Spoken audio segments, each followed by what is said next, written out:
দিয়েছি, আমির হামজার উপর একটি ফুলের টুকাও পর্যন্ত পড়ে নাই। এবং যে ঘটনাটি ঘটেছে, পুরো ঘটনাটি ঘটিয়েছে জামাতে ইসলাম। আমার নিরীহ নেতা কর্মীদের উপর হামলা চালিয়েছে এই জামাতে ইসলাম। এই দেশের মানুষ কিন্তু জানে গণ অধিকার পরিষদ এই 2018 সালের কোটা সংস্কার আন্দোলন থেকে জন্ম নেওয়া একটি রাজনৈতিক দল। এরা কখনো কারো গায়ে হাত দিয়েছে এমন নজির আছে? কিন্তু জামাতে ইসলামের কি নজির আছে? গতকালকে তারা আমার নেতা কর্মীদের পায়ের গোড়ালি কেটে দিয়েছে। সেই রক্ষাদার ইতিহাস কিন্তু তাদের রয়েছে। এবং এই সন্ত্রাসী কার্যক্রম যদি জামাতে ইসলাম ভবিষ্যতে সে চালু রাখে, তাহলে কিন্তু জামাতে ইসলামকে সারা জীবনের জন্য গুপ্ত করে দেওয়া হবে।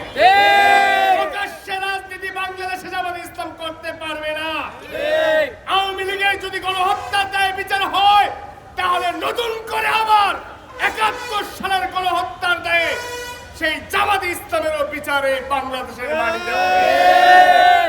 জামাতে ইসলামের ভাইরা, ভুলে যাবেন না আপনারা, এই 24-এর গণ অভ্যুত্থানের আগে আপনারা গুপ্ত ছিলেন।